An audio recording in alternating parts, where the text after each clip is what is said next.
Hey, what's going on, guys? It's Wispin here, and welcome back to another video. Today, I'm going to be answering all of your most asked questions about the server reset. So, by far, the number one most asked question is how many Pokemon can be transferred over to the new server, and does it depend on what rank you have or anything like that? So, the simple answer is everyone can transfer 21 Pokemon to the new server.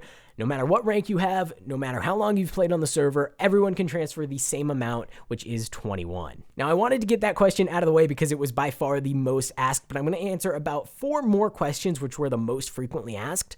And then if you have any other kind of milder, more narrow questions that not so many people were wondering about, let me know down in the comments and I will just reply to those. And that way everybody can scroll down, read all the different questions, and see all the different answers if I didn't cover it in this video. So the next question is, why reset?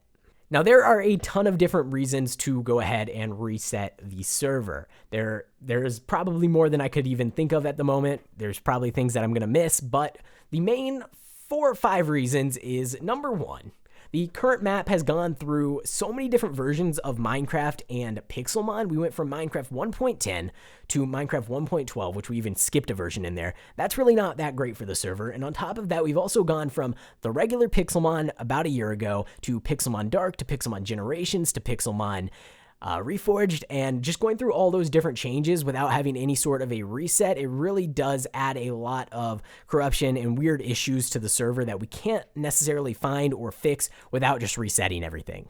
Another reason is over the last year or so, since we reset last time, there has been a lot of different duplicated items and Pokemon and things like that that have gone into the server and kind of destroyed the economy, made a lot of items in Pokemon a lot more common than they really should be. For example, just in the last update, we had an issue with red and blue orbs that were really easily duplicated. So many people duplicated them that those items are now kind of worthless, and we would like those items to have some value. We don't really want any duplicated items making their way over to the brand new server. And of course, another big one is just a fresh map. There's so many old inactive buildings on the current map. There's not really much space to build, and so we just want to give everybody a lot more space. So we're going to be adding in probably a little bit of a wider world border on this map so that everybody does have a lot more room to expand all of their build projects and things like that. So then, of course, another perk of resetting is that we do get a new spawn, and we did this time around add things in like a safari zone, like the battle island that we have with a bunch of different buildings, and it does give us a lot of opportunity to add a lot of cool new features to the server.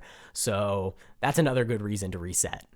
So that's all I'm really going to say on why exactly we reset. There are a few other reasons, and there's probably even more that I can't think of off the top of my head.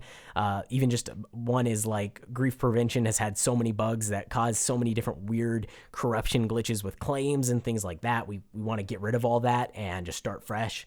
And there's no real way to fix that other than to reset.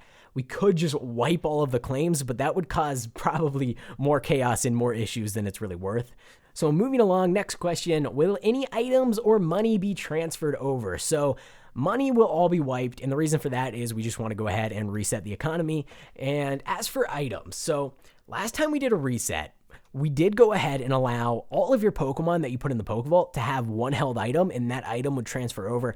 However, we are actually going to be wiping the held items from Pokemon in the Pokevault, and the reason for that is what I said earlier with the duplication glitches. There are so many items that have been duplicated, really rare items that we want to be valuable, and if we allow everyone to put 21 items into their Pokevault on their Pokemon, all of those items are going to make it over to this brand new server. So what we're actually going to do instead is make sure that 100% of held items will be in the shop on this server, so you can just buy them straight up with coins. And also, I'm going to go ahead into the files of the server, and for the red and blue orb, I feel like it's a little bit too hard to get those. So I'm going to actually double how common they are. I'm gonna if there's like a 10% chance of getting them now, I'm gonna make it a 20% chance. So they should be a little bit easier. It should take about half as long to get those red and blue orbs.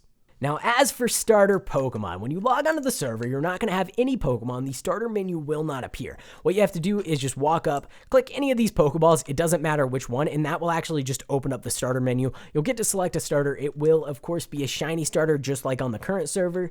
So that's really all there is to say about that. Pretty simple one, but a lot of people were curious. Moving on to the final question that I'm going to kind of cover in this part of the video. I'm also going to do a little part after this where I just scroll through the comments and check out some other questions. questions, but will spawn rates and legendary spawn rates change going into this brand new server? So there is some things that I want to say about this. So there is some important things to note about the current server. As I mentioned previous, we've gone through, I think, 4 different Pixelmon mods, as well as multiple versions inside each of those separate mods. And over time, a lot of the settings and different things have changed the way they work. So with this reset, it means that we can just start fresh on everything. All of the spawn rates should be a lot more stable, and we should have a lot more control over increasing and decreasing them. I actually doubled the spawn rates on the other server, and it didn't really seem to make much of an impact. And I think that is just because all of the settings are all jumbled up. It's kind of a mess. And so starting fresh will give us that opportunity. We can tweak the spawn rates depending on how much lag it's causing and how many Pokemon people are seeing, and hopefully we can find a good balance there. As for legendaries, they actually just introduced a new mechanic where the more players that are on the server, the more legendaries will spawn into the world, which means if there's 50 players online, you're going to see a little bit less legendaries than if there's 100 or 120 players. So I did mention this in the last video, but ranks will all transfer over. You won't even have to do anything. You should just have your rank once you log onto the server. Same with gems, and your Pokemon are actually going to be staying in the vault for 2 weeks after the server opens. And the reason that we're doing that is because we want everybody for the first 2 weeks to be on a completely even playing field so that we can just have fun, all starting off fresh with just our level 5 starters and going on from there. And then after that 2-week time frame, everybody will get their Pokevaults unlocked and everybody will have access to their Pokemon from the old server. So you don't have to worry about not having your Pokemon when you first log in, because they will be locked for about 2 weeks and then everyone will get them. I think that's just a good way to put everyone on an even playing field. Everybody can start off fresh without having to really worry about the Pokevault or anything. And then after everyone's kind of established their homes, collected some more Pokemon, they'll get access to their old ones. So I don't want this video to be too long, so that's where I'm going to end it here. And I'll go ahead and put a text version of exactly what I've said in this video over on our Discord server. So if you do want to check it out without watching the video again, you can just take a peek over there. And I might even include some other questions and things like that. And of course, if you have any other questions, just let me know down in the comments below, and I will try to respond to every single one of them, at least for the first few days. Also, keep an eye out for other people that have asked your same question so that I don't have to answer it multiple times. But if you do leave it multiple times, I will do my best to try to answer anyways. So that's going to be it for this video. Thanks for watching, guys, and I will see you in the next one.